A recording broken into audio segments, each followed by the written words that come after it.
આજે આપણે ફરીથી બાયોલોજીની અંદર ટોપિક જે છે એને ડિસ્કસ કરવા તરફ જઈ રહ્યા છે એ છે વનસ્પતિમાં વાનસ્પતિક પ્રસર્જન કુદરતી રીતે કેવી રીતે થાય છે જોઈએ આપણે.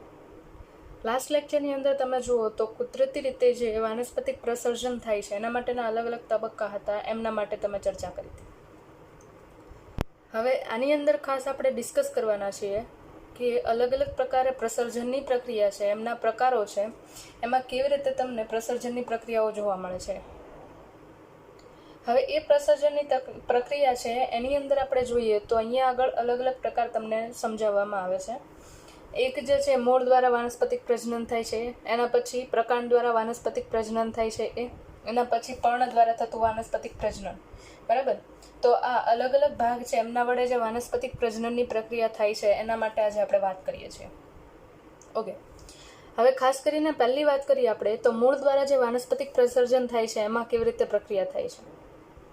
ઓકે, હવે ખાસ કરીને આપણે સૌથી વધારે સાંભળેલા હોય એવા નામ તરીકે શક્કરિયા છે, શતાવરી છે, ડહાલિયા છે, ગળો ખાસ કરીને ટીનોસ્ફોરા એ આપણને અલગ અલગ પ્રકારની વનસ્પતિ છે એમના ઉપર ગળો જોવા મળે છે જે સ્વાદમાં કડવો હોય છે. બરાબર, મોટા ભાગે જોઈએ તો એ લીમડા ઉપર આપણને જોવા મળે છે. બરાબર, અને ખાસ કરીને કહીએ તો ગળો જે છે ઇમ્યુનિટી એટલે કે આપણી રોગ પ્રતિકારક ક્ષમતા જે છે એમને વધારવા માટે સૌથી વધારે ઉપયોગી છે. ઓકે, હવે મૂળ દ્વારા જે વનસ્પતિક પ્રજનન થાય છે એની અંદર શું જોઈએ છે આપણે તો કે મૂળનો કોઈ ભાગ છે એમની અંદરથી આપણને પ્રકાંડ રૂપે પર્ણો અને કુપ્પળો છે એમનો વિકાસ થતો જોવા મળે છે. ખાસ કરીને જ્યારે અહીંયા વાત કરીએ છીએ ત્યારે રૂપાંતરિત ખોરાક સંગ્રહી મૂળ છે. હવે ખોરાક સંગ્રહી મૂળ છે એટલે આપણને ઓટોમેટિકલી આઈડિયા આવી જાય કે એ મૂળ જે છે ખોરાકનો સંગ્રહ કરીને ફૂલેલા છે અથવા તો આકારની અંદર મોટા બનેલા છે. ફોર એક્ઝામ્પલ શક્કરિયા આપણે બધાએ જોયા છે. બરાબર, તો એમની અંદર તમે જુઓ તો ખૂબ વધારે પ્રમાણની અંદર ગ્લુકોઝ અને ફ્રુક્ટોઝના સ્વરૂપની અંદર ખોરાકનો સંગ્રહ થયેલો હોય છે. અને એ ગ્લુકોઝ અને ફ્રુક્ટોઝના સ્વરૂપે ખોરાકનો સંગ્રહ છે એનો ભવિષ્યમાં નવા છોડને ઉત્પન્ન કરવા માટે ઉપયોગમાં લેવામાં આવે છે. તો એ જે ભાગ છે એમાં ઉપરની તરફથી નવી કલિકાનો વિકાસ થાય છે જે ધીરે ધીરે કરતાં વિકાસ પામીને આખા નવા છોડનું નિર્માણ કરે છે.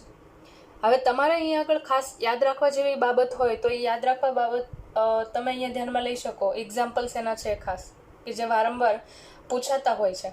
મૂળ દ્વારા વાનસ્પતિક પ્રસર્જન કઈ કઈ પ્રકારની વનસ્પતિમાં જોવા મળે છે તો અહીંયા આગળ સીસમ છે, શક્કરિયા છે, શતાવરી છે, ડહાલિયા છે અને ગળો છે એની અંદર તમને જોવા મળે છે. બરાબર, તમે ફોટોગ્રાફની અંદર જોઈ શકો છો કે બધાની અંદર કેવી રીતે વાનસ્પતિક પ્રસર્જનની પ્રક્રિયા થાય છે ને એ પ્રસર્જનની પ્રક્રિયા દ્વારા નવા છોડનું નિર્માણ કેવી રીતે થાય છે એ તમે ફોટોગ્રાફની અંદર જોઈ શકો છો. ઓકે, તો નેક્સ્ટ આપણો ટાઈપ જે છે એના ઉપર આગળ જઈએ આપણે તો બીજો જે આપણો પ્રકાર છે એની અંદર ખાસ વાત કરીએ તો પ્રકાંડ દ્વારા વાનસ્પતિક પ્રસર્જનની પ્રક્રિયા થાય છે એ અહીંયા આગળ દર્શાવવામાં આવી છે. બરાબર, ખાસ કરીને પ્રકાંડ દ્વારા જે વાનસ્પતિક પ્રસર્જનની પ્રક્રિયા થાય છે એની અંદર મુખ્યત્વે ભાગ તરીકે પ્રકાંડ છે એ પોતે. હવે તમે જુઓ તો પ્રકાંડ જે છે એ વચ્ચેનો ભાગ છે. એક બાજુ એ મૂળ ધરાવે છે અને એક બાજુ એ પર્ણો ધરાવે છે. તો એ વચ્ચેનો ભાગ છે કે જે રૂપાંતરણ પામીને ખોરાકનો સંગ્રહ પામેલો ભાગ છે એની અંદરથી નવા પર્ણો અને નવા મૂળનું નિર્માણ કરી શકે. અહીં પ્રકાંડ વિવિધ રીતે રૂપાંતરિત થઈને નવા છોડનું નિર્માણ કરે છે. બરાબર, તો એના અલગ અલગ એક્ઝામ્પલ્સ છે જે આપણે જોઈએ અહીંયા આગળ. સૌથી પહેલો એક્ઝામ્પલ છે એ આપણી પાસે છે અહીંયા કંદ, બલ્બિલ્સ. બરાબર, હવે મોટા ભાગે તમે જુઓ તો તકતી સ્વરૂપે એમના પ્રકાંડ હોય. અહીંયા આગળ તમને એક્ઝામ્પલ તરીકે આપ્યું છે ડુંગળી, લીલી, ટ્યુલિપ. બરાબર, હવે ખાસ કરીને ઓનિયન જુઓ તો ફોટોગ્રાફની અંદર તમને ઓનિયન દેખાશે. બરાબર, કે જેની અંદર એમનું પ્રકાંડ જે છે એકદમ ચપટું તકતી જેવું હોય છે અને એ પ્રકાંડ જે છે એની અંદરથી નવા મૂળ અને પર્ણોનો વિકાસ થાય છે. એમ પણ જોઈએ તો ડુંગળી જે છે એની અંદર તમે જે પર્ણો જોવો છો એકદમ માંસલ પર્ણો છે જે ખોરાકનો સંગ્રહ કરવાનું કાર્ય કરે છે. બરાબર, એટલે કંદ સ્વરૂપે એમની અંદર જુઓ તો એ મોટા ભાગે તકતી જેવું ચપટું પ્રકાંડ છે જે ખોરાક સંગ્રહી પર્ણો ધરાવે છે. પ્રકાંડના આ ભાગમાંથી અનુકૂળ પરિસ્થિતિમાં નીચેની તરફ મૂળ વિકાસ પામે છે અને ઉપરની તરફ પર્ણો વિકાસ પામે છે જેને આપણે વાનસ્પતિક પ્રસર્જનની પદ્ધતિ કહીએ છીએ. ધારો કે મારી પાસે ઓનિયન છે એની અંદરથી ખાલી પ્રકાંડનો જ ભાગ છે અને નીચે સુકાઈ ગયેલા મૂળનો ભાગ છે. તો એ ભાગ છે એને હું જમીનની અંદર રોપીશ અથવા તો ભીની જમીનની અંદર થોડા દિવસો સુધી રહેવા દઈશ તો અમુક ટાઈમ પછી તમે જુઓ તો એની અંદરથી ઉપરની તરફ નવા પર્ણોનો વિકાસ થતો જોવા મળે છે, જે વાનસ્પતિક પ્રસર્જનની પ્રકાંડનું રૂપાંતરિત સ્વરૂપ કહી શકીએ છીએ. બરાબર. ઓકે, નેક્સ્ટ એના પછી આગળ જોઈએ. એના પછીનો જે પ્રકાર છે એની અંદર આપણી પાસે એક્ઝામ્પલ છે ભૂસ્તારી. હવે આની અંદર શું થાય છે તો કે આ પ્રકાંડમાં ગાંઠમાંથી મૂળ નીચેની બાજુએ વિકાસ પામે છે અને પર્ણ ઉપરની બાજુએ વિકાસ પામે છે.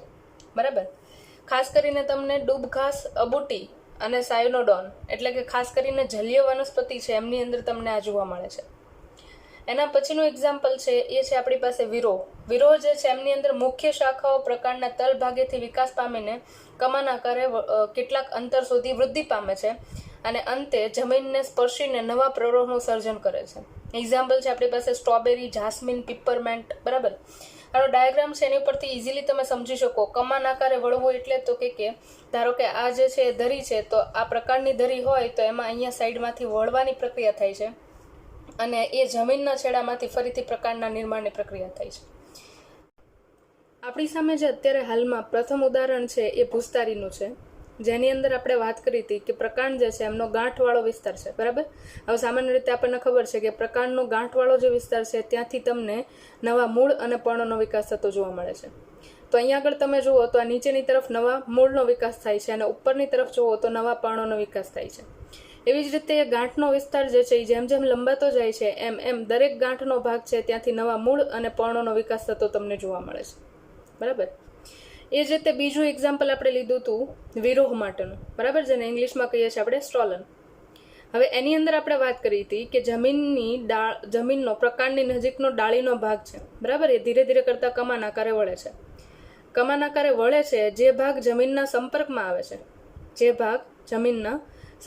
આવે છે એ ભાગમાંથી નીચેની તરફ મૂળનો વિકાસ થાય છે અને ઉપરની તરફ નવા પ્રકાંડનો વિકાસ થાય છે. હવે સમય જતાં જો આ કમાન આકારે વળેલી ડાળી છે એ એના મુખ્ય પ્રકાંડથી છૂટી પડી જશે તો કંઈ પણ પ્રકારની તકલીફ નથી. અહીંયા આ જે નવો છોડ વિકાસ પામ્યો છે સંપૂર્ણ રીતે નવા છોડ તરીકે વિકાસ પામશે. બરાબર.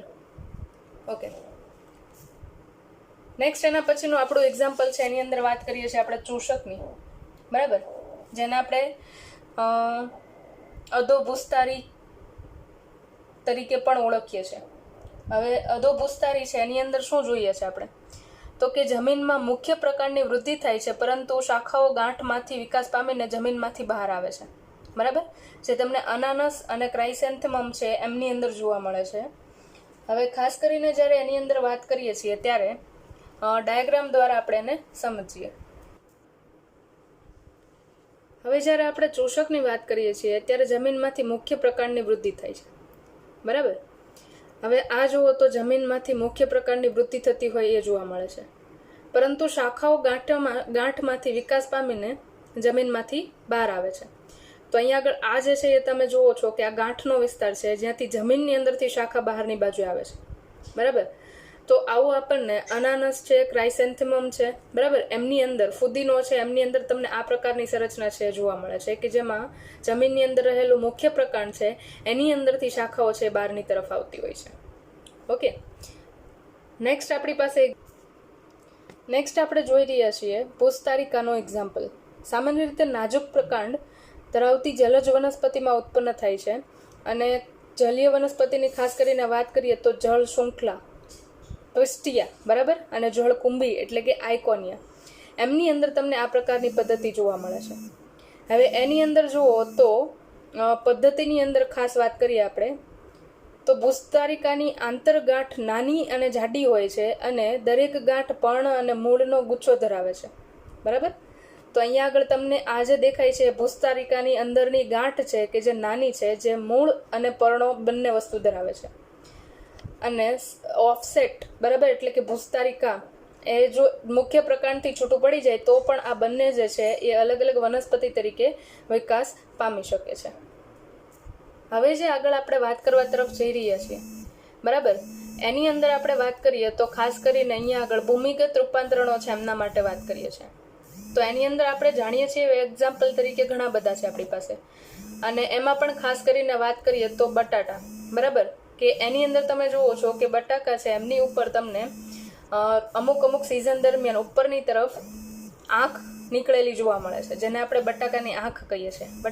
બટાકાની જે આંખ છે એનો ભાગ છે એને તમે કાપીને ભીની જમીનની અંદર રોપો છો તો એ ભાગની અંદરથી થોડા ટાઈમની અંદર તમને નવા પર્ણો અને નીચેની તરફ જમીનમાં નવા મૂળનું નિર્માણ થતું જોવા મળે છે. એ જ રીતે રાઇઝોમ તરીકે જુઓ તો આદુ, હળદર, કેના, જલ લીલી એટલે કે કમળ અને કેળા આ બધા જ જે છે એમની અંદર પણ પદ્ધતિ જોવા મળે છે. આદુ જે છે એમની અંદર આંતરગાંઠનો વિસ્તાર છે અને બે નજીકના ગાંઠના વિસ્તાર છે, બરાબર. તો એમાં ગાંઠનો જે વિસ્તાર છે ત્યાંથી તમને નવા પર્ણો અને મૂળનો વિકાસ થતો જોવા મળે છે. સેમ એ જ રીતે આ બધા જ પ્રકારની વનસ્પતિ છે એમની અંદર તમે આવું જુઓ છો, બરાબર.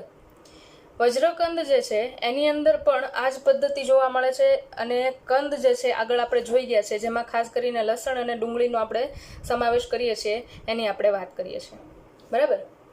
નેક્સ્ટ જે આપણો ટાઈપ છે એ વાનસ્પતિક પ્રસર્જનની અંદર પર્ણો દ્વારા થતું વાનસ્પતિક પ્રજનન છે. હવે તમે શું જુઓ છો આ પ્રકારની વનસ્પતિમાં? તો કે આ પ્રકારની પ્રજનન પદ્ધતિમાં આપણે વનસ્પતિના પર્ણોમાં રહેલી કિનારી કે ધાર પરની ખાંચોમાંથી નવા પર્ણો અને મૂળનો વિકાસ થતો જોવા મળે છે. ખાસ કરીને આ પ્રકારની પદ્ધતિ છે એ આપણને પાનફૂટી જેવી વનસ્પતિ એટલે કે માંસલ પર્ણો ધરાવતી વનસ્પતિની અંદર જોવા મળે છે, બરાબર. આપણે એનો ડાયાગ્રામ જોઈએ એટલે આપણને તરત આઈડિયા આવે.